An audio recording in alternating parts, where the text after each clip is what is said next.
अभी ये तो हो गया था ना थोड़ा सा, हाँ हम लोग का हिस्ट्री हो गया था, हिस्ट्री के अंदर मोहनजोदड़ो हड़प्पा वगैरह हो गया था ना। वो आपका कहाँ तक हो गया था, अलग अलग टाइप, हाँ खाता, वही खाता तक हो गया था, उसके आगे साथ हो गया चेक सिस्टम जो था पुराने ज़माने का।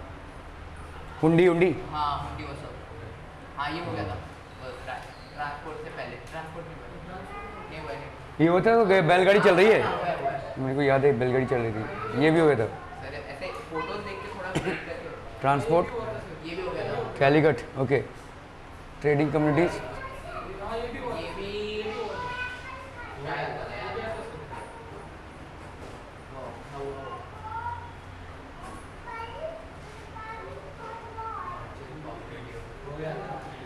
जरा फोन की लाइव चेक कर लेते हैं। अबे उतना कौन ऐसे टाइम वेस्ट हो गया इधर का उधर करते करते। वो ट्रेड के लिए प्रोटेक्शन के लिए, हाँ ये नहीं बे, ये हुआ था Pataliputra. Major train center Patna थी, पेशवार आपने बोला था, पाकिस्तान। पंजाब, तक्षशिला, तक्षशिला ये भी बताया था आपने, इंद्रप्रस्थ लोकेटेड, ये भी बताया था आपने, मथुरा।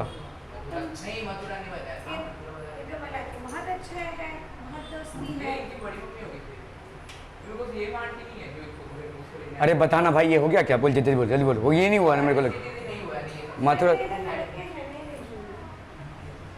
वो क्या? जगह सिर्फ लड़के हैं, लड़कियां नहीं है, मैं नहीं भेजूंगी। और डेमो भेज सकते हो। करता हूँ जिद कर इधर। अरे जिद मत कर, डेमो के लिए भेज। हाँ डेमो के लिए उसको बोलते वो मुझे मेरी बेटी ही मना कर दी। ऐसे कैसे कहते मैं दिखता हूँ। मैंने कहा लड़के हैं तो उसमें क्या हो गया, अच्छे लड़के हैं मेरे। इन्होंने क्या कांड किया है क्या मालूम भाई साहब बाहर। हिमांशु की फ्रेंड है। मेरी अच्छी दोस्त है। हिमांशु ने तो तुरंत उसको फोन भी लगाया। और ये मम्मी नहीं है। मम्मी है पता नहीं कौन है, पर दूसरी आंटी आती है घर उसको लेने, तो कुछ एमएनआर में थे, मेरा सामना उसको केक एमएनआर में थे। हाँ एमएनआर में ही है। है नहीं। ओके तो आपका देखो यहाँ पे Takshashila, Takshashila was an important city in Pakistan, एक बहुत बड़ा लर्निंग सेंटर भी था। आपने नालंदा का नाम सुना होगा जो बिहार में था, ठीक है। Takshashila was also a very important learning centre. बहुत दूर दूर से लोग यहाँ पे पढ़ने के लिए आते थे, लेकिन ये सब हमारे जितने भी कॉन्क्वेस्ट हुए थे, जैसे आपका मोहम्मद अफ गजनी, फिर चंगेज़ खान, ये सब डिस्ट्रॉय हो गया था, ठीक है। और इंडिया को दिया था। पूरा अंदर तक नहीं आ पाया था, लेकिन जहाँ तक भी आया था वो काफ़ी सारा, क्योंकि उस टाइम पे इंडियन सब कॉन्टिनेंट था ना ये पूरा। सो दिस वाज लाइक ये पूरा पाकिस्तान वगैरह सब कुछ इंडिया में था ना, तो यहाँ तक लोग आते। ये बिहार का जो नालंदा यूनिवर्सिटी था, ये ज़्यादा करके मुगल या मुगल के प्री कॉन्क्वेस्ट में ये सब डिस्ट्रॉय हो गया था। खैर यहाँ पे मुद्दा ये है कि city in Pakistan also call Taxila, popularly known as a city of financial and commercial banks. तो उस टाइम पे बैंक्स वगैरह भी यहाँ पे सेटअप हो गए थे काफ़ी सारा, ठीक है। हम यहाँ पे ये समझने की कोशिश कर रहे हैं कि व्हाट आर द इम्प्लीकेशंस, मतलब कैसे धीरे धीरे ये डेवलप हुआ, ये आगे कैसे जाता है मैडम। धीरे धीरे करके जाता है। हाँ एक टैप करेंगे तो धीरे टैप। किस तरह टैप करें भाई, अगर आगे इधर किया तो पीछे। इधर, हाँ बट हो गया सर। हो गया। हाँ हो गया। मथुरा नहीं नहीं नहीं, मेरे को यहाँ पे नहीं मालूम नहीं उनका इसका, अलग वाला है, मेरा अलग वाला है, हाँ सच में। आपका नीचे वाला है। ओके सो ये आपका हो गया भाई साहब मथुरा, नहीं मेरा भी साइड में जाता है लेकिन वहाँ पे ओपीएस है ना। क्या Mathura city in UP, it was an emporium of trade and people here subsisted lived on commerce. तो आपका मथुरा में भी काफ़ी सारा ट्रेड और कॉमर्स उस टाइम पे हुआ था। Many routes from South India touch Mathura and Broach, that is Bharuch in Gujarat, जो आपके आज के मॉडर्न सिटी है गुजरात में बरौच, वहाँ पे भी ये टचअप हुआ था। तो हम देख रहे हैं यहाँ पे पहले आपका डेवलपमेंट हुआ किसका, मॉनिटरी सिस्टम्स का। तो जैसे बहुत दूर से लोग ट्रैवल करते थे, तो बहुत दूर से लोग ट्रैवल करते तो रिस्क बढ़ता था, लोग लूटपाट होगा भाई साहब, ठीक है। उस टाइम पे उतना पुलिस एडमिनिस्ट्रेशन तो था नहीं। जब ये गुजरते थे तो इसके लिए मनी के सेफ्टी के लिए इन लोगों ने हुंडी सिस्टम इवॉल्व किया। हुंडी सिस्टम कैसा था कि भाई मैंने तुमको पैसे जमा कर दिए तुम्हारे पास, अभी तुम्हारा इस इंसान के साथ अलग डीलिंग चल रहा है, तुम्हारा लेन देन वहाँ पे, तुम बोलोगे भाई तुम्हारा पैसा पहुँच गया, तुम जाओ, तुम सिर्फ ये हुंडी लेकर जाओ जिसमें मेरा साइन है, it's like a cheque, so deposit it and your trade will be done. So you don't have to carry the physical money along with yourself, ठीक है। इसके साथ साथ ऐसे बहुत सारे इंपॉर्टेंट सेंटर्स भी डेवलप होने लगे। सो ये आपके मथुरा एक सेंटर डेवलप हुआ, फिर तक्षशिला एक सेंटर डेवलप हुआ, and so on and so fourth, ये डेवलप होने लगा। Varanasi, this was also a well known centre for textile industries. So India में पहले से ही टेक्सटाइल इंडस्ट्रीज का ये मंदिर किसने देखा है? हाँ, कहाँ? घाट पे हाँ, लेकिन ये ऐसा ऐसा क्यों है, ऐसा टेढ़ा है? उतना नहीं पता, पर ठीक घाट पे है, ही क्या ओके। सो मैं जब गया था वहाँ पे तो एक ऐसे नाविक से पूछा था जो नाव चलाता है कि ये ऐसा क्यों है, ठीक है, but what ever answer I got I am just sharing with you. तो ये ऐसा, ये मंदिर ऐसा टेढ़ा जब से बना है तब से ही ऐसा है। इसका थियरी ये है, खैर ये कॉमर्स का पार्ट तो नहीं है, बट ऐसे शेयर कर रहा हूँ आपके साथ। तो उन्होंने, वहाँ के लोग बोलते हैं कि जो जिस राजा ने इस मंदिर को बनाया था, उन्होंने अपनी माँ के लिए बनाया था। तो अपनी माँ को बोला कि ये तुम्हारे लिए है, ठीक है। तो माँ ने बोला अरे बाप रे, इतना बड़ा मंदिर मेरे लिए। तो उन्होंने बोला कि हाँ, आज ये मंदिर बनाकर मैं तुम्हारा जो ऋण है उससे मैं मुक्त हो रहा हूँ। और जैसे ये बोला, मंदिर ऐसे हो गया। सो आज तक वो मंदिर ऐसा टेढ़ा ही है, because it's an indication that माँ के ऋण से मुक्त होना पॉसिबल नहीं है, ठीक है। खैर, okay. So well known centre for textile industries and became famous for gold, silk cloth and sandalwood workmanship, ठीक है। तो हमारे यहाँ पे हम पहले भी बहुत सारा गोल्ड का ट्रेडिंग करते थे। हमारा जो गोल्ड का ट्रेडिंग पहले से चलता था, सिल्क क्लॉथ का भी ट्रेडिंग होता था, क्योंकि चाइना से ये एंटर होता था हमारे यहाँ पे। और चाइना ने सिल्क रूट बनाया था। चाइना ने, देखो सिल्क जो है वो बड़े सस्ते में बनता है, लेकिन चाइनीज़ लोग बड़े स्मार्ट थे। इन्होंने देखा कि इस चीज़ का अगर मुझे डिमांड क्रिएट करना है तो इसका जो टेक्निक है वो किसी को शेयर ना किया जाए, ठीक है। 100 ईयर्स तक सिल्क कैसे बनता है पूरी दुनिया को मालूम नहीं था। सिल्क सिर्फ सिल्क वॉर्म से बनता है, बहुत आसानी से आप इसका कल्चर कर सकते हैं, घर में भी कल्चर कर सकते हैं। सिल्क वॉर्म से सिल्क रिलीज होता है, उससे आप सिल्क बना सकते हैं। कोई भी ऐरा गहरा नत्थु गहरा सिल्क बना सकता है भाई साहब। चाइनीज़ ने इस टेक्नोलॉजी को डिक्लेयर नहीं किया, डिस्क्लोज नहीं किया for 100 years, and because of which silk prices went super high. लोगों के पास भाई साहब पैसा था देने के लिए, तो ये खरीद रहे थे भाई साहब, ठीक है। सो सिल्क का रूट बनाया, तो क्योंकि इंडिया नियरेस्ट नेबर था तो काफ़ी सारा सिल्क यहाँ पे आता था, तो सिल्क का भी काफ़ी सारा ट्रेड होता था। सैंडलवुड, एक टाइम पे हम बहुत बड़े सैंडलवुड मैन्युफैक्चरर्स थे। फिर आए अपाने वीरप्पन साहब ने पूरे सैंडलवुड पे कब्जा कर लिया। वीरप्पन का नाम सुना है? नहीं सुना है? ओके। एक बहुत बड़े सैंडलवुड ट्रेडर हुआ करते थे, तो ही use to occupy this entire belt, ठीक है। तो सैंडलवुड यहाँ पे बहुत ज़्यादा बनता था और उन्होंने करीबन 25 साल तक इस पूरे टेरिटरी को कंट्रोल किया था।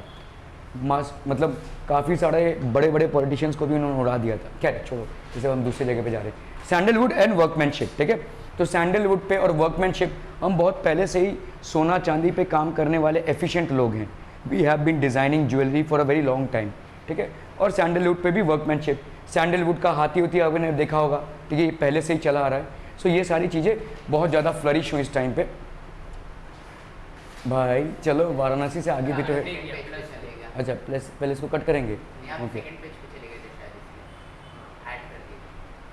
Mithila, city in Bihar, traders in this city cross the seas by boats through Bay of Bengal to the South China. तो यहाँ पे वैसा बिहार में they establish trading colonies in South China. ऐसे सारे शहर जो आपको पोर्ट से जुड़े हुए मिलेंगे, जनरली डेवलप्ड मिलेंगे, ठीक है। अदरवाइज बीचों बीच किसी शहर को डेवलप करना थोड़ा सा मुश्किल हो जाता है, अनटिल अनलेस उस शहर की कोई बहुत बड़ी खासियत हो, ठीक है। उस शहर, जैसे अगर मैं बोलूँ तक्षशिला, ठीक है, एक बीचों बीच शहर था, या वाराणसी एक बीचों बीच शहर है, इनका डेवलपमेंट होना मतलब बहुत टैलेंटेड लोग होंगे तब जाके डेवलपमेंट होगा। ऐसे पोर्ट एरियाज का डेवलपमेंट होना लगभग स्वाभाविक है। अगर आपको फ्री पोर्ट मिलता है जहाँ पे आप शिप्स को ला सके, तो एक स्वाभाविक तरीके से इसका डेवलपमेंट होता है, ठीक है। नवी मुंबई का डेवलपमेंट जैसे धीरे धीरे हो रहा है, क्योंकि JNPT आ गया, अभी एयरपोर्ट भी आ गया। सो जितने आपके पोर्ट्स आएंगे उतना नेचुरल डेवलपमेंट पॉसिबल है, ठीक है। Okay, so they establish trading colonies in South China. Ujjain, again this is a city in Madhya Pradesh. Different varieties of clothes were exported to different centers, ठीक है। It had trade connections with Takshashila and Peshawar. उस time पे India as a consolidated nation नहीं exist कर रहा था, ठीक है। कहीं पे मराठा राज्य था, कहीं पे मुगल साम्राज्य था, कहीं पे नवाबों का रूल था, but trade use to happen, ठीक है। इन सब चीज़ों का धंधा तो ज़रूर चल रहा था। सूरत, आज की तारीख में भी सूरत एक इंपॉर्टेंट बिजनेस सेंटर है। It was an emporium of western trade during the Mughal period, तो वहाँ से ट्रेड चालू हुआ। They were also famous for gold border saris. तो गोल्ड बॉर्डर साड़ीज़ जो वाराणसी साड़ीज़ होते हैं आपके, वो भी यहाँ पे बनते थे। सूरत तो अभी भी आज की तारीख में भी काफ़ी इंपॉर्टेंट सेंटर है। Present day Kanchipuram in Tamil Nadu, again it's a coastal area.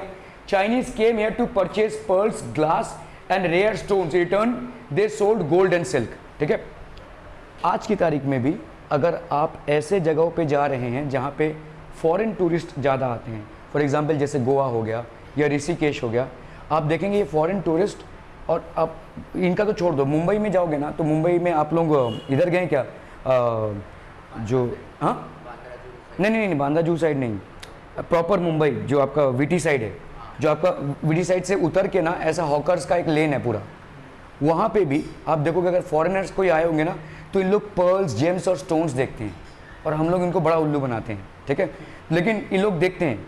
ठीक है, they are very clean to acquire more and more. तो हम इस धंधे में बहुत पहले से हैं।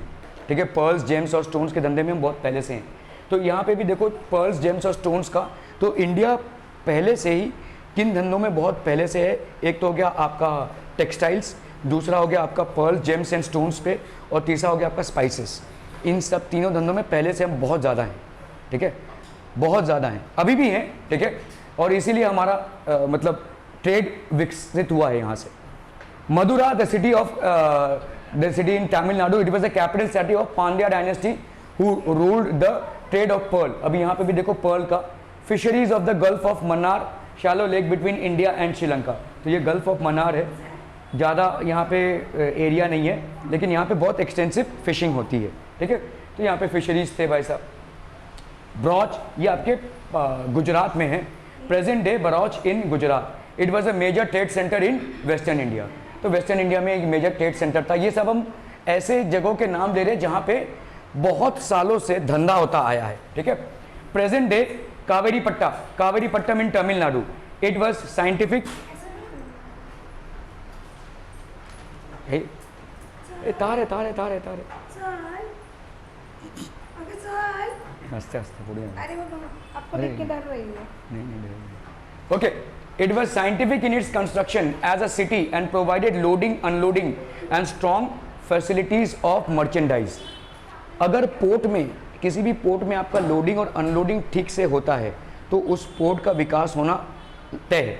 जैसे लोडिंग अनलोडिंग क्या होता है, देखो जैसे JNPT है, अगर आप वहाँ पे कहीं पे कभी भी गए होंगे तो यू विल सी दैट ये जो शिप्स होती हैं ये आती हैं, इनके लिए भाई साहब बहुत दूर तलक आपको वे बनाना पड़ता है, समुंदर के बहुत दूर तलक, क्योंकि समुंदर के बहुत दूर जाकर वो स्टॉप होंगी। एकदम रेती में अगर कोई स्टॉप हो गया तो गया, फिर उस शिप को आप निकाल ही नहीं सकते, नहीं निकाल सकते। आज से करीबन 7 या 8 साल पहले एक शिप भटकता हुआ अंधेरी में आ गया था, और अंधेरी की रेती में आज तक वो फंसा हुआ है, उसको नहीं निकाल पाए।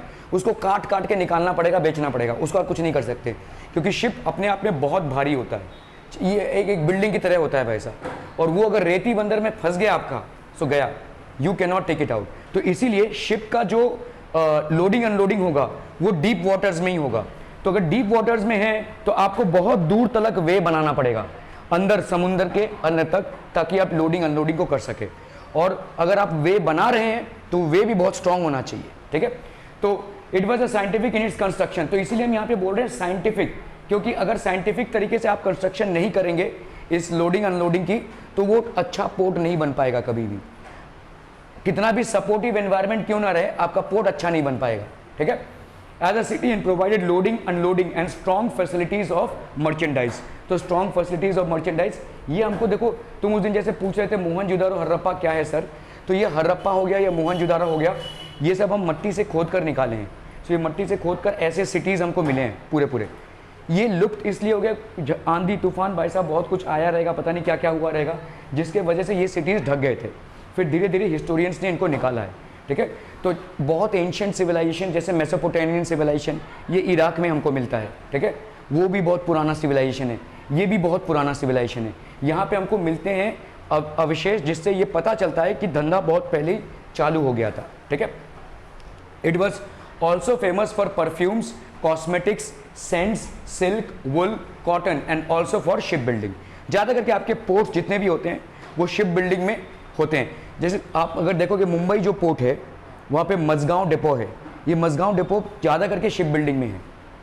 तो मुंबई का जो असली पोर्ट है ठीक है, डॉकयार्ड रोड जो उसको हम बोलते हैं, वहाँ पे उसके बाजू में मझगांव है और मझगांव में शिप बिल्डिंग एक्टिविटीज़ होती हैं, ठीक है, शिप बिल्डिंग एक्टिविटीज़ होंगी, ठीक है, ज़्यादा करके पोर्ट डेवलपमेंट के ये बाई प्रोडक्ट्स हैं। ओके, शिप भी फिर पानी के अंदर ही बनता है, मतलब पानी के ऊपर ही बनता है। ऊपर बने नीचे बने उसको भाई नीचे छोड़ना पड़ेगा। हाँ, जिधर बनता हो उधर से पानी का डायरेक्ट डीप सी डीप जाने का। City in West Bengal, Kolkata, Tamralipti, ठीक है, it was one of the greatest ports connected both by sea and land. आप देखोगे किसी भी पोर्ट का विकसित होना लगभग तय है अगर आपने पोर्ट मैनेजमेंट ठीक से किया होगा तो, ठीक है। So it was linked by road to Banaras, UP and Taxila. तो बाय रोड आपका बनारस और तक्षशिला में कनेक्टिविटी थी। एक मुगल राजा हुए थे, उनका नाम था शेरशाह सूरी, ठीक है। Now what did he actually do? तो ये भाई साहब पेन किधर गया मेरा? ये पेन है दर, अरे क्या होता है रे, पेन कहाँ है भाई? से नीचे होगा। हाँ क्लिक करिए। अभी नहीं इस पे ही ये ना। तो अभी देखो जैसे ये उस टाइम पे ना एक रोड बनाया गया अफगानिस्तान से यहाँ तक कनेक्ट करता हुआ, और ये रोड बहुत इंपॉर्टेंट बन गया। इसको हम बोलते हैं जीटी रोड, आज की तारीख में इसका नाम अभी भी है। इसको हम बोलते हैं grand trunk road, grand trunk road. इसको बनाया था एक मुगल साम्राज्य या किंग ने, इनका नाम था शेरशाह सूरी, ठीक है। ये रोड से बहुत धंधा हुआ है इंडिया में, नॉर्दर्न प्लेन्स में बहुत धंधा हुआ है, ठीक है। ये बहुत लंबा रोड है और आज भी इसको मेंटेन करते हुए वैसा ही है ये, ठीक है। इट इज़ वेल मेंटेन, बहुत हैवी व्हीकल्स इसमें मूव करती हैं। मैं जब वहाँ पे अपना पढ़ाई कर रहा था तो मैं भी इस रोड से स्कूल जाया करता था। हमारा यहाँ से थोड़ा सा कनेक्टिविटी था, साइकिल चलाते हुए हम जाते थे इस रोड से। खैर, सो ये आपका रोड्स की कनेक्टिविटी अच्छी थी। तो जैसे यहाँ पे लिखा हुआ है देखो, इट वाज लिंक्ड बाय, ये वाला जो रोड है ना, ये बनारस को, यूपी को और तक्षशिला को कनेक्ट करता है। ये शेरशाह सूरी ने बनाया था, और शेरशाह सूरी जो है एक अफगान रूलर थे, तो उन्होंने पूरा ये रोड कनेक्ट किया, ठीक है। ये actually connected the entire road. Okay, plus मतलब आइए, प्लस मतलब आगे, प्लस मतलब एक और slide same to same copy हो जाएगी, फिर वो आगे भी जाएगा। अब okay, major exports and imports किन किन चीज़ों के था? ओके, हाँ बोलो। तो आपके देखो जैसे हम पहले से ही किस बात के लिए फेमस हैं? मसालों के लिए, ठीक है। Wheat, sugar, Indigo. इंडिगो क्या होता है? Indigo anyone? तुमको मालूम होना चाहिए, सीबीएसई में था। डाई टाइप होता है, तो ये लैंड को खराब कर देता है, लेकिन इसका यूरोपियन मार्केट में बहुत डिमांड है, ठीक है। तो उसको अगर आप कल्चर करेंगे, जल्दी क्या होता है, जब ब्रिटिशर्स आए तो उन्होंने बोला कि ज़बरदस्ती इंडिगो कल्टीवेट करो, तुमको मरना है मरो, हमको इंडिगो चाहिए, ठीक है। ये इंडिगो जो है यूरोपियन मार्केट में इसका बहुत क्रेज़ था, ठीक है। ज़्यादा करके धंधे क्रेज़ पे चलते हैं, ठीक है। मतलब आप कोई भी धंधा देखोगे यूटिलिटी पे कम चलता है, क्रेज़ पे ज़्यादा चलता है, ठीक है। फॉर एग्जांपल आप देखो जैसे डायमंड का एक कंपनी था डी बियर्स, उसने आया बोला कि भाई गर्लफ्रेंड को प्रपोज करना है तो डायमंड रिंग देकर प्रपोज करना पड़ेगा। आज देखो कीमतें जो हैं वो आसमान छू रही हैं, ये इसलिए क्योंकि आपने ज़बरदस्ती इसको हाइप किया है, ठीक है। सो ज़्यादा करके ये देखो जैसे आपका इंडिगो भी एक हाइप प्रोडक्ट है, ठीक है। तो ये कलर जो है ये काफ़ी फेमस था यूरोपियंस में, इसीलिए इंडियंस ने भी इसको चालू किया, और इंडिया में इंडिगो कल्टीवेशन अच्छा होता था। इंडिया में जो इंडिगो होता था वो कहीं और नहीं मिलता था, ये कलर कहीं और नहीं मिलता था, ठीक है। तो ये बड़ा एक्सपोर्ट होता था। स्पाइसेस के लिए तो हम पहले से फेमस हैं, ठीक है। सिर्फ इंडिया ही नहीं, पूरा साउथ ईस्ट एशिया जो है आपका स्पाइसेस के लिए फेमस है, और हम गांजे के लिए भी फेमस हैं। ये ओपीएम है, ठीक है। तो ये गांजा हमारा मैन्युफैक्चर होता था, अफगानिस्तान वगैरह में ज़्यादा गांजा मैन्युफैक्चर होता था, पूरे इंडिया में भी पूरा मैन्युफैक्चर होता था। और उस टाइम पे ओपीएम वाज कंसिडर्ड एज मतलब लीगल था। आप जैसे आज की तारीख में सिगरेट पी रहे हो, वैसे उस टाइम पे ओपीएम लीगल था। गांजा मारना हाँ अभी लीगल ही है, तब भी होता है वो अलग बात है। ओपीएम उस टाइम पे लीगल था, ठीक है। और ओपीएम का ट्रेड बहुत दूर दूर तक फैला हुआ था, बहुत दूर तक, और उसमें पैसा भी काफ़ी था। ओपीएम होता था, ओपीएम आप कहीं भी उगा सकते हैं, घर पे भी उगा सकते हैं। एक वो चाहिए उसके लिए कि क्लाइमेट चाहिए, लेकिन वो जनरली इंडिया में वो क्लाइमेट फेवरेबल है। सीसेम एक टाइप का सीड्स होता है, सीसेम ऑयल बनता है इससे, ठीक है। कॉटन, ये काफ़ी मेडिसिनल यूज़ भी है इसका, सीसेम ऑयल का, ठीक है। कॉटन तो था ही हमारा। पैरट, कबूतर भाई साहब, ठीक है।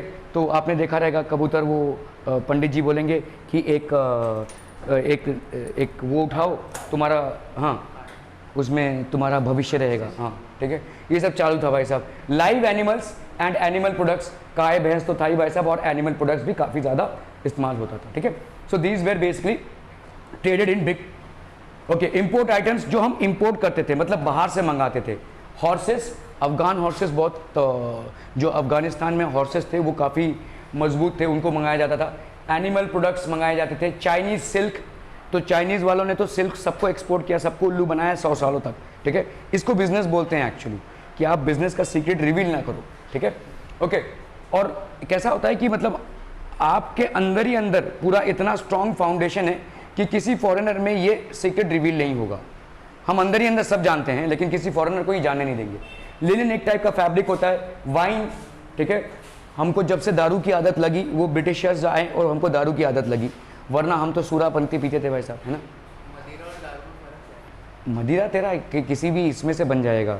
अभी जैसे समझ लो एक खजूर होता है, खजूर का पेड़ देखा होगा आपने, खजूर के पेड़ में अगर आप वो ये लगा के रख देंगे एक, मशीन टाइप हाँ नहीं मशीन भी नहीं चाहिए, ऐसा लगा के रख दोगे ना तो वो पूरा रात भर जो निकलेगा, वो नीरा क्या बोलते हो तुम, नीरा, वो आगे चल के दारू ही तो बन जाता है, उसका ठीक से फर्मेंटेशन करोगे तो बन जाएगा वो एल्कोहलिक होता है। अल्कोहलिक ही है, ये देसी दारू है।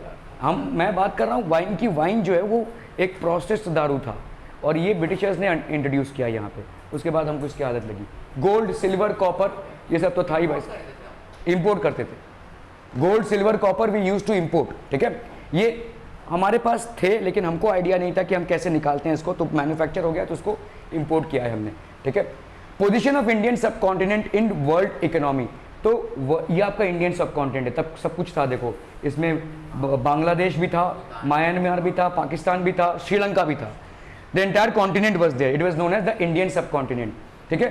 From 1st to 7th centuries India was estimated to have the largest economy in the world. बहुत रिच थे हम, ठीक है, बहुत ही रिच थे, इसीलिए हमारा नाम भी था स्वर्ण भूमि या स्वर्ण द्वीप by many writers and the travellers. Like Megasthenes एक बहुत इंपॉर्टेंट राइटर थे, ये ट्रैवल करते थे, ठीक है। फैक्सियन, फाहिन बोलते थे हम, फाहिन ये चाइनीज ट्रैवलर थे। ह्यूम त्सांग ये भी चाइनीज ट्रैवलर थे। मैगस्थनीज यूरोप से आ रहे थे। इन सब लोगों ने इंडिया को बहुत ही प्रॉस्परस लैंड घोषित किया है, स्वर्ण भूमि घोषित की है। क्या बोल रहा है, क्या हुआ? अरे मेरा कैमरा बंद हो जाएगा, रुक जा तो उधर मत हाँ ठीक है। During the 18th century the British Empire began to take roots in India, thereby the Indian economic condition was slowly changed from being an exporter of processed goods to the exporter of raw materials and buyer of manufactured goods। ये सारा डामाडोल change हो गया। हम बहुत बड़े exporter थे, अरे यार हम बहुत बड़े एक्सपोर्टर थे, लेकिन फाइनली हम घुटनों पे आ गए, क्योंकि ब्रिटिशर्स ने बड़े इफेक्टिवली हमको यूज़ किया। इन्होंने हमसे इंडिगो वगैरह का प्लांटेशन करवाया, हमसे टी, कॉफ़ी, ये सब का प्लांटेशन करवाया। हमारा जो मेन प्रोडक्शन था वीट और राइस, जिससे हमारा देश चल जाता, वो ठप हो गया। लोगों के पास भाई साहब खाने को नहीं है, तो जी हुजूरी करेंगे, जी हुजूरी करेंगे तो और ज़्यादा गुलामी बढ़ेगी। फिर हमने ज़बरदस्ती इनका चीज़ एक्सपोर्ट करवाया और इनको ही इंपोर्ट करवाया ज़बरदस्ती, ठीक है। हमने मतलब Britishers what they did was they manufactured goods and they made it import to India, forcibly import किया गया इसको, ठीक है। सो हम उनके कस्टमर भी बन गए और हम उनके भाई साहब रॉ मटेरियल सप्लायर भी बन गए। We became the raw material supplier and we became their customers as well at the same time, ठीक है। एट द सेम टाइम भाई साहब ये हो गया, ओके और अभी हमारी परिस्थिति धीरे धीरे गिरने लगी। इंडिया बिगेन टू, तो after independence the process of rebuilding Indian economy had been started as a part of this the first 5-year plan was implemented in 1952। अभी देखो आज की तारीख में तो कोई प्लान नहीं है, लेकिन ये 5-year प्लान जो है ये बहुत इंपॉर्टेंट हुआ करते थे, ठीक है।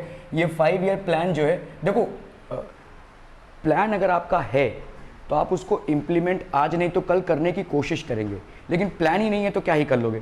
अभी जैसे तुम्हारा एक स्टडी प्लान होना चाहिए भाई, तुम्हारा ये टर्म 1 टर्म 2 जो भी है, फाइनल ये सब आपका एग्जाम्स हैं, इसमें इतना इतना भाई साहब सिलेबस है, ठीक है।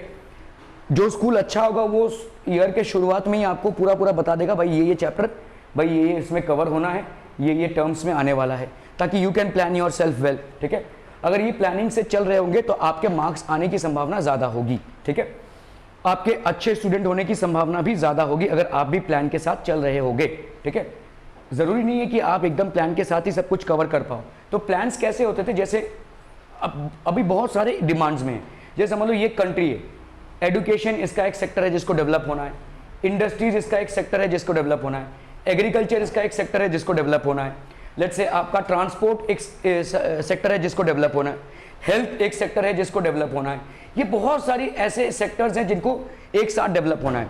प्रॉब्लम ये है कि हम अभी अभी आज़ाद हुए हैं और अभी अभी हमारे पास बहुत सारे और भी चीज़ें हैं जिनको हमें साइमल्टेनियसली ध्यान देना है, तो हम पथभ्रष्ट हो जाएं ये बहुत संभावना ज़्यादा है। तो इसीलिए एक एक इंडस्ट्री को टारगेट करके क्यों ना आगे बढ़ा जाए। तो ये था 5 ईयर प्लान का मकसद। तो समझ लो एक 5 साल में हम इन दोनों को, ऐसा नहीं कि इन तीनों को इग्नोर कर देंगे, हम इन दोनों को ज़्यादा टारगेट करेंगे, अगले 5 सालों में इन दोनों को ज़्यादा टारगेट करेंगे, अगले 5 सालों में इन दोनों को ज़्यादा टारगेट करेंगे, ताकि अगले 20 सालों में हम एक रिदम में आ जाएं, ठीक है, डेवलपमेंट के। So this was the 5 year plan. तो हर साल मतलब हर 5 साल में एक प्लान आता था और उस प्लान में किन किन इंडस्ट्रीज़ को टारगेट करना है, क्या क्या पॉलिसी में चेंजेस लाने हैं ताकि इन इंडस्ट्रीज़ को बढ़ावा मिले, ठीक है, ये था प्लान। आपको मालूम है अभी क्या क्या प्लान्स चल रहे हैं। जैसे एक प्लान आपका चल रहा है जहाँ पे गवर्नमेंट आपको बहुत ज़्यादा सपोर्ट करेगा, वो है आपका अगर नहीं ईवी कार्स नहीं, जहाँ पे ईवी कार्स तो खैर वो एक आपको जगह चाहिए, ये चाहिए, सब कुछ चाहिए। अगर आप टेक्निकल लाइन में हैं, एआई वगैरह में हैं, ठीक है, और अगर आप कोई भी प्रोजेक्ट ला दे, गवर्नमेंट ने अपनी एक कमेटी बना दी है और इस कमेटी के तहत अगर कोई भी प्रोजेक्ट आप लाना चाहते हैं और इस कमेटी को आप कन्विंस करते हैं तो आपको ऑलमोस्ट 55 से 60% लोन फटाक से मिलेगा और गवर्नमेंट के रेट पे मिलेगा, जिसमें इंटरेस्ट 2 से 3% है। इसी लोन को अगर आप बैंक से लेंगे तो 15-12% तक चला जाएगा डिपेंडिंग, ठीक है। तो ये स्कीम चल रहा है जिसके बारे में हमको मालूम नहीं है, अभी भी बहुत सारे प्लान्स चल रहे हैं। तो गवर्नमेंट को इससे फ़ायदा है क्योंकि जितना एआई हमारा बढ़ेगा उतना हमारा कंट्री भी मजबूत होगा। तो इसलिए गवर्नमेंट इसकी फंडिंग कर रही है, ओपन फंडिंग है ये। आपको अगर कंपनी बनाना है तो फंडिंग के लिए आपको लोगों के पास जाना पड़ता है, आपका आइडिया प्रेजेंट करना पड़ता है। लेकिन हाल फिलहाल एआई के प्रोजेक्ट्स में आपको ये बेनिफिट मिल रहा है क्योंकि गवर्नमेंट ने अपनी एक सेपरेट कमेटी बना दी है जो एक्सपर्ट्स की कमेटी है, और इस कमेटी को अगर आपने कन्विंस कर लिया कि आपका प्रोजेक्ट यूनिक है तो आपको पूरी फंडिंग उसमें मिल सकती है। और इस फंडिंग का रेट सिर्फ 2 to 3% है, which is a very phenomenal rate. अरे ये भाई साहब, हाँ F2 लगा दे बस, ठीक है। A part of this is the first 5 year plan was implemented in 1952। तो 1952 में पहला, तो हर बार गवर्नमेंट कुछ ना कुछ करती है ताकि हमारे ग्रोथ हो, ठीक है, okay. Due importance was given to the establishment of modern industries, modern technological and scientific institutes, space and nuclear programs। तो इसमें काफ़ी सारा इम्पोर्टेंस दिया गया, ओके। न्यूक्लियर प्रोग्राम्स इसलिए क्योंकि उस टाइम पे कोल्ड वॉर का एनवायरनमेंट चल रहा था, तो रशिया और अमेरिका में एक कोल्ड वॉर चल रहा था। कुछ कंट्रीज़ रशिया को सपोर्ट कर रही थी, कुछ कंट्रीज़ अमेरिका को, नेटो बना वगैरह वगैरह, बहुत सारा कुछ बना। अभी उस टाइम पे वॉर का एटमॉस्फेयर चल ही रहा था, तो इसीलिए न्यूक्लियर टेक्नोलॉजी को डेवलप करना इंडिजिनियसली इंपॉर्टेंट बन गया। हम कब तक इनके मेहरबानी पे रहें। To overcome the problems of lack of capital, rise in population, huge expenditure on defence, inadequate infrastructure etc., India relied heavily on borrowings from foreign sources and finally agreed to economic liberalization in 1991। ये हुआ आपका turning point, ठीक है। हम एक ऐसी हालत में आ गए थे कि वर्ल्ड बैंक से, जब जो आज पाकिस्तान की हालत है वही हमारी हालत हो गई थी। तो हमने जब वर्ल्ड बैंक से लोन मांगा, वर्ल्ड बैंक ने बोला कि आपकी हैसियत नहीं है कि आप लोन को चुकता कर पाएँ, ठीक है। तो या तो आप अपने गोल्ड रिजर्व्स को गिरवी रख दीजिए तब लोन ले, या तो हम कुछ आपको आइडिया दे रहे हैं, इससे आपकी इकोनॉमिक बूस्टअप होगी, ठीक है। तो हमारे यहाँ पे एक राज चलता था जिसको हम बोलते थे लाइसेंस राज। ये लाइसेंस राज कैसा है भाई साहब, ये एंटी बिजनेस, एक एंटी बिजनेस है थोड़ा सा, ठीक है। ये ख़त्म होते होते बहुत टाइम लग गया। अगर ये बहुत पहले ख़त्म हो जाता तो अच्छा होता था।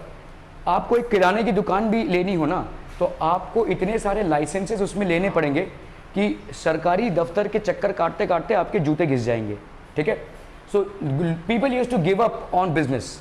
बिजनेस नहीं भाई साहब, सब लोग गवर्नमेंट नौकरी के पीछे भागने लगे और गवर्नमेंट के पास बहुत लिमिटेड सेक्टर्स थे। एक रेलवे का सेक्टर हो गया, एक डिफेंस का सेक्टर हो गया। कितना ही लोगों को आप अपॉर्चुनिटी दे पाएंगे ये दोनों सेक्टर में से। हालांकि आज भी railways is the largest employment sector in India, ठीक है, और रेलवे नेटवर्क भी इंडिया में लार्जेस्ट है, but how many can you employ, ठीक है। आप देखते देखते 140 करोड़ के हो गए हम, ठीक है। सो ये एंटी बिजनेस था। तो इन्होंने बोला कि एक तो आपका खुद का ही बड़ा कड़ा रुख है बिजनेस के लिए, और दूसरा आपने बाहर के लोगों को एंट्री नहीं दी है। बाहर के लोगों को एंट्री दीजिए तो आपको भी बाहर के लोग एंट्री देंगे, ठीक है। बिजनेस ऐसे ही चलता है। तो हमने अपने मार्केट पॉलिसीज़ को रिलैक्स किया। उस टाइम पे हमारे जो प्रधानमंत्री थे वो थे नरसिम्हा राव, और उनके जो फाइनेंस मिनिस्टर थे वो थे डॉक्टर मनमोहन सिंह, जो आगे चल के हमारे प्राइम मिनिस्टर बने, ठीक है। And he was very learned, और इन्होंने बोला कि नहीं, जो ये प्रपोजल आया है ये सही है, आप इसको इम्प्लीमेंट कीजिए। आज की तारीख में अगर आप नाइकी का एक जूता पहन के घूम रहे हैं ना, तो कोई बड़ी बात नहीं है, दूसरे स्टोर में मिल जाएगा, अमेजन से भी मिल जाएगा। यही नाइकी का जूता अगर आप मेरे ज़माने में पहनकर घूमते तो इसका साफ अर्थ ये है कि आपके घर से कोई फॉरेन कंट्री में गया रहेगा, अमेरिका गया रहेगा, वहाँ से ही आया है, ठीक है, ठीक है। सो वैसा ही है। तो मतलब आपके पास आज की तारीख में on the click of a button things available हैं, बेस्ट प्रोडक्ट्स आपके अवेलेबल हैं, बिकॉज हमने मार्केट को खोला है। अभी देखो कैसा होता है, लोगों का मान्यता ये था कि भाई समझ लो नाइकी एक कंपनी है, अभी नाइकी कंपनी के जूतों को अगर हम यहाँ पे बेचेंगे तो हमारा तो बिजनेस ठप हो जाएगा। लेकिन आप ये नहीं समझ रहे कि नाइकी कंपनी के अमेरिकन्स यहाँ पे जूता बेचने नहीं आएंगे। ये क्या करेंगे, यहाँ पे भाई साहब प्लांट्स डालेंगे, फैक्ट्रीज डालेंगे, इंडस्ट्रीज डालेंगे। यहाँ पे कौन लोग काम करेंगे, इंडियंस काम करेंगे। फिर यहाँ पे जो शॉप्स बनेंगे, रिटेल आउटलेट्स बनेंगे, वहाँ कौन काम करेंगे, इंडियंस काम करेंगे। तो आप इंडियंस का ही एम्प्लॉयमेंट देख रहे हो ना। हाँ, कंपनी को फायदा है डेफिनेटली, कंपनी को फायदा है डेफिनेटली, लेकिन इंडियंस का भी तो फायदा है। इतना एम्प्लॉयमेंट गवर्नमेंट थोड़ी ना जनरेट करके दे सकती है। So that was one thing why this licence Raj collapsed and saw the emergence of economic liberalisation. Liberalisation मतलब क्या होता है, आप मार्केट्स को खोल रहे हो, ठीक है, लिबरल हो रहे हो। आप लिबरल हो रहे हो मतलब मार्केट्स में रिलैक्सेशन ला रहे हो आप। You are basically welcoming other investors in the market. क्या ये समझ में आ रहा है? So this happened during Prime Minister Narasimha Rao's regime, and during that time Dr. Manmohan Singh was his finance minister. क्या ये समझ में आ रहा है भाई साहब? Okay. The Indian economy is one of the fastest growing economies in the world today. आज की तारीख में भाई साहब हमको मालूम है high growth sectors have been identified which are likely to grow at a rapid pace. जब किसी चीज़ के बारे में तुमको पॉजिटिव चीज़ मालूम हो ना, तो उसका एक कॉन्स भी तुमको मालूम हो जाना चाहिए। जैसे अगर हम बोल रहे हैं कि आज की तारीख में ये फास्टेस्ट ग्रोइंग इकोनॉमी है, डेफिनेटली है, ठीक है, डेफिनेटली है, और ये अपने आप में बहुत बड़ा अचीवमेंट है। लेकिन एक प्रॉब्लम और है, आपका इकोनॉमी तो ग्रो हो रही है, लेकिन जैसे आप पर कैपिटा इनकम देखेंगे ना, ये भाई साहब हम अभी भी बांग्लादेश से पीछे हैं, ठीक है। We are below Bangladesh in generating per capita income. और इसका एक बहुत बड़ा रीज़न ये है कि हमने ना फैक्ट्रीज़ को ज़्यादा प्रमोट नहीं किया है। We have not promoted factories. Bangladesh वगैरह एरिया में फैक्ट्रीज़ का कल्चर बहुत है। फैक्ट्रीज़ का कल्चर बहुत है मतलब आपका प्रोडक्शन जो है वो लोगों को लेकर है। यहाँ पे हम AI मशीन मतलब कंप्यूटर्स इसको लेकर ज़्यादा ये है। और अभी आपका जो कंप्यूटर्स पे डिपेंडेंसी है ये धीरे धीरे ख़त्म होने वाली है, because AI is going to take over, ठीक है। AI टेक ओवर करेगा तो आपका ये पूरा इंडस्ट्री ठप होगा। ये जो आपने इतना बड़ा एक इंडस्ट्री IT इंडस्ट्री डेवलप किया है, this is going to go downstream. तो यहाँ पे आपका जो फैक्ट्रीज़ का कल्चर है, जहाँ पे लोग बाकायदा बैठकर गुड्स को प्रोड्यूस करते हैं, ये कल्चर हमारे यहाँ पे बांग्लादेश से भी कम है, जिसके वजह से हमारा पर कैपिटा इनकम उनसे भी कम है। Although we are going as we are the fastest growing economy, but there are doubts whether we will be able to sustain this growth, because factory culture हमारा मरता जा रहा है। फैक्ट्री कल्चर हमारा है नहीं, और ये नहीं है, और हमारा कंप्यूटर या कंप्यूटर बेस्ड एम्प्लॉयमेंट पे ज़्यादा डिपेंडेंसी है, जो अभी धीरे धीरे मरेगा क्योंकि AI इवॉल्व हो रहा है। ठीक है, क्लियर है? ओके, आज इतना ही रखते हैं until unless you have some questions। इंटरपोर्ट्स क्या होता है? पोर्ट्स होते हैं, देखो इंटरपोर्ट्स मतलब मैं भी भूल गया यार, मैं देख कर बताऊँगा तेरे को, ठीक है। इंटरपोर्ट्स तुमने शायद पूछा भी था। हाँ, ट्रेडिंग से ही कुछ पोर्ट है। नहीं, उसने पूछा था मेरे से, मैं उस दिन जब जब बंद करने गया तो देखा मैंने वो मैसेज, तो एक ही मेरे को हर्रप्पा दिखा, तब तक वो बंद हो गया ढप से।